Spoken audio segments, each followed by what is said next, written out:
I'm so excited because Oh my gosh, you need to in the room Wednesday. So I feel like you have to I'm it. planning to meet up with my friend and my circle, and we're going to.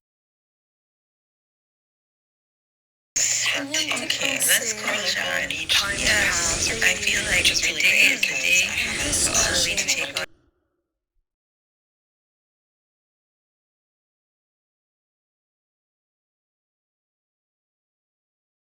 Something big.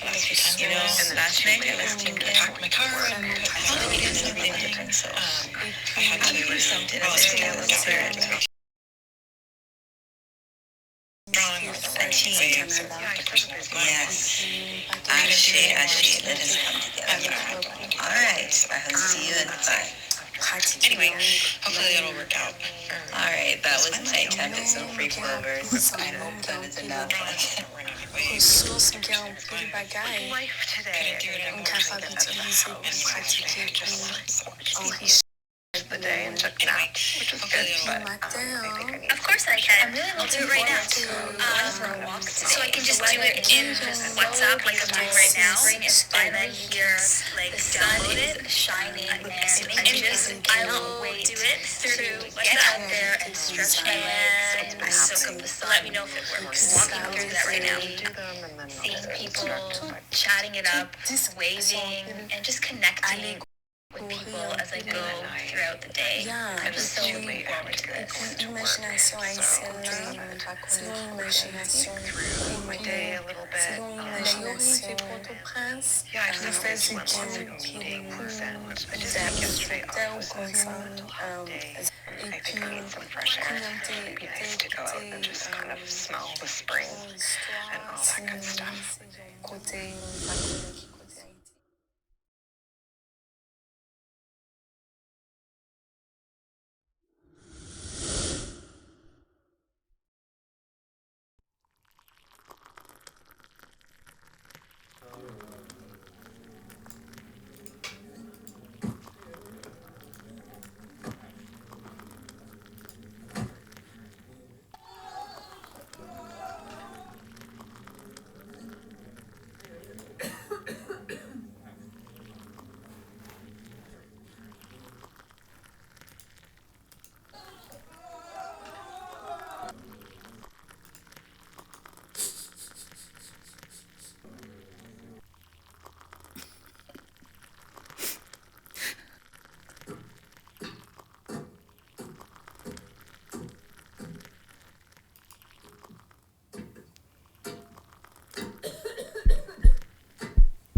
I am proposing a care ethic methodology that frames our approach to sites that memorialize Black death and life, such as the slave castles that are anchored on the coast of Africa. This methodology serves as an antidote to the continued colonial violence these sites produce. I want to offer a methodology that is rooted in care, that overturns the current approach to the slave castle. Black feminist thought is essential to this conversation on rethinking with care in mind when we seek to address sites that re-expose the Black community to harm through the revisit of brutal histories and current events. I borrow from Black feminists such as Christina Sharp, Sadia Hartman, Bell Hooks, Audre Lorde, and many more, who call for new approaches to Black life and Black death. Black feminist thought is essential to this conversation on rethinking with care in mind.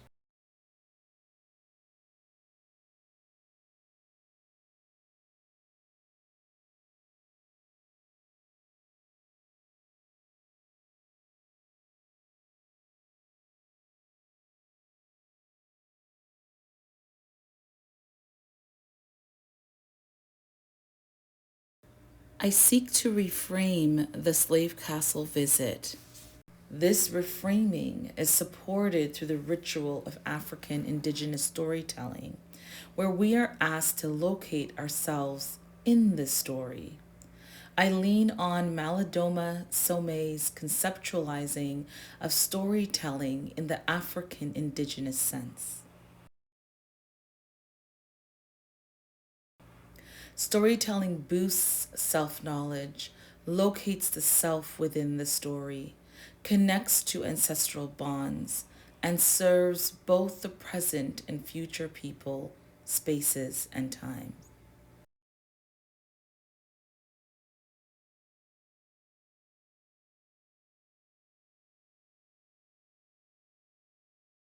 Reframing the slave castle visit within an ethic of care methodology anchored on African indigenous storytelling is essential to locating ourselves within the story that supports the return of our relations.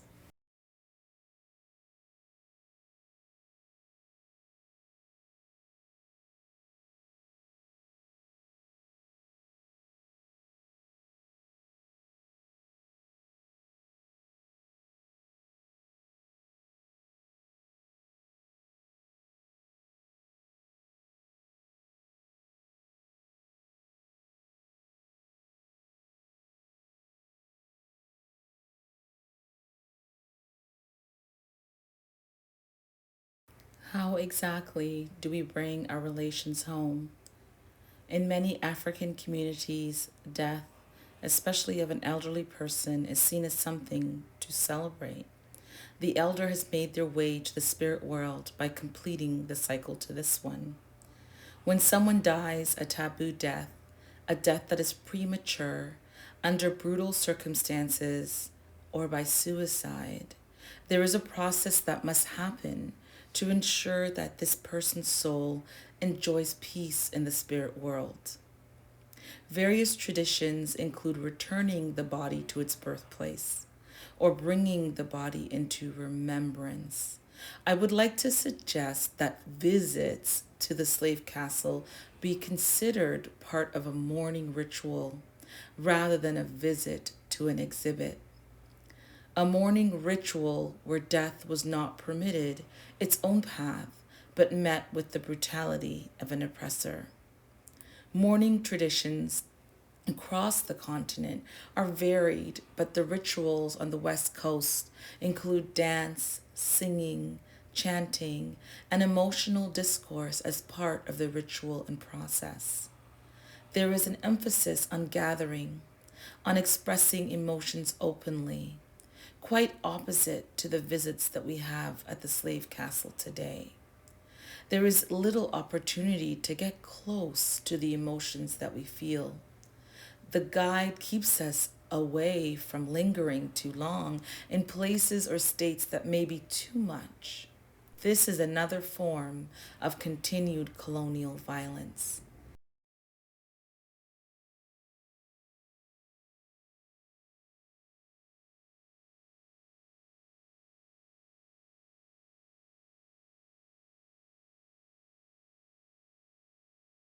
The master's tools: extraction, abstraction, and disassociation. Through the care ethic methodology, the return reverses the typical slave castle visit and therefore destroys the master's tools and disrupts colonial violence. When we visit the castle, we are moving through it outside of care. The empty dungeons, the door of no return, the governor's balcony where he would select the female victims he wanted to rape. The floors carpeted over hundreds of years with feces, flesh, and blood. The exterior walls whose depths stand as a challenge to any intruder.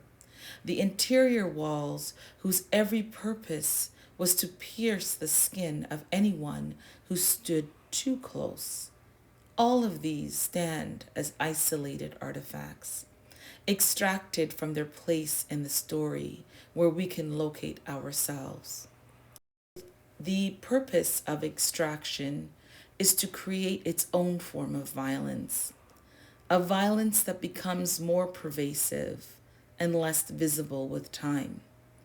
Black death, black rape, black pummeling, black life are extracted and hung on clotheslines with great distance between them.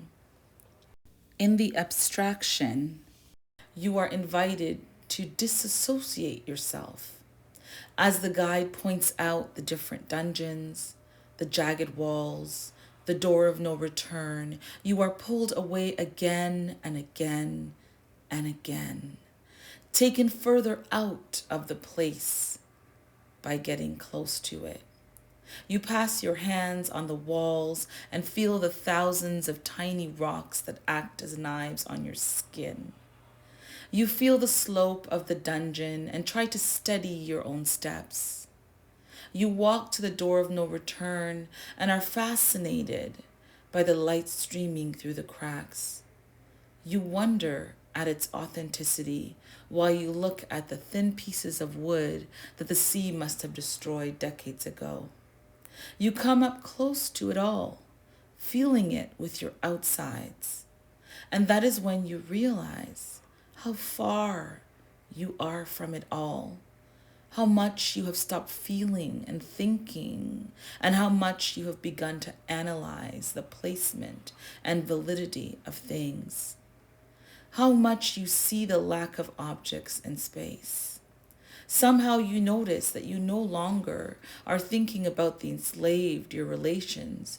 You are noticing the man's flowing cream-colored suit in front of you, the family that brought their children.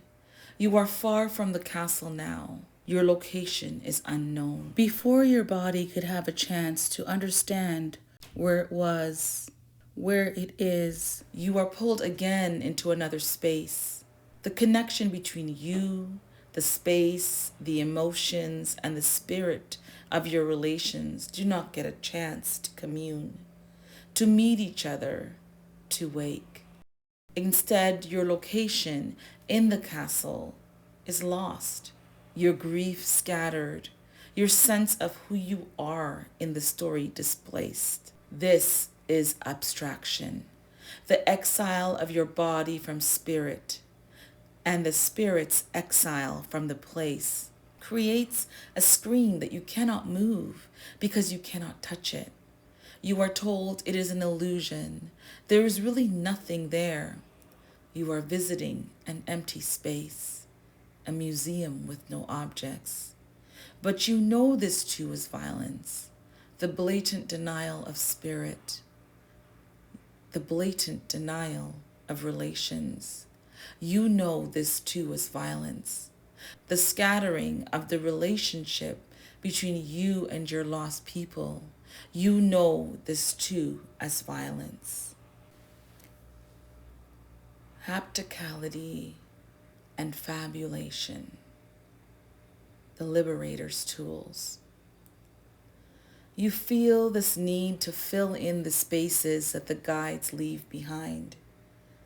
You fill in the rooms with the faces that centuries of brutality have erased. You fill them in through the stench that has found a way to cling to the walls. You fill them in through the sound of the sea that licks the boulders on the outskirts of the castle walls. You fill them in through the story you have begun to gather. The story of Kofi, who was just a little boy when he found himself inside a dungeon not too far from this one. This small boy crouching down to stay close to the ground to release the fear of fainting from the long journey, from the stench, from the sucking of oxygen out of the room. His small face was skin that danced with moonlight, his hair of twists and turns making beautiful coils wherever they land. His brother not too far by, and maybe a mother, a sister, we cannot be sure. You hold his face in your gaze. You whisper to him in the language that he helped you create.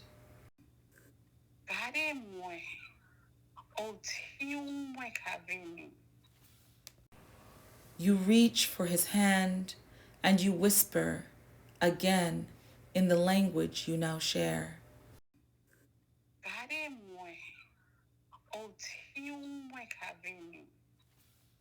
You feel him rise and you know he's closer now, walking with you and not needing you to show him the way. You look down to catch his face again in your gaze and whisper to him.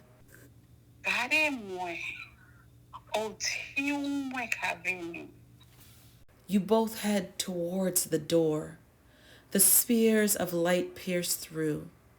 The wooden slats don't seem so strong anymore. And it now whispers to you both.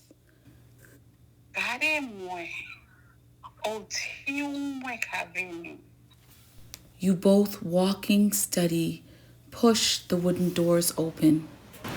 The light now invades every visible space, and you forget that on the other side of the door is Yamoja, waiting for you both, waiting for your return. She licks your feet with her gentle waves and whispers to you. The three of you wrap each other in an embrace of skin, spirit, and water. You feel this embrace. You not only feel the embrace of Kofi and Yamoja, you begin to feel all of their embraces. The ones that were thrown, the ones that jumped, the ones that fell, the ones that slipped, the ones that Yamoja has held in her embrace all along. In the embrace of your loved ones, you begin to move in small ways, then in larger ways, first in joy, then in grief, first slowly, and then with speed. Then you hear your voice underwater. It is sweet, then raging, small, then large, then you wail, you scream, you surrender to the grief.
doesn't mean that we don't get close. It doesn't mean that we avoid the emotions that greet us at these places. Taking care means we are given lots of room to feel deeply, to express those feelings, to meet others in our collective grief, and reclaim our mourning rituals that include dance, chanting, and open rage. Getting close, experiencing things deeply, getting close, connecting with others, feeling through others, those in our physical world and those in the spirit world. Getting close, an embodied practice that invites our return to connecting to body, to emotions, to spirit. Getting close, a revolutionary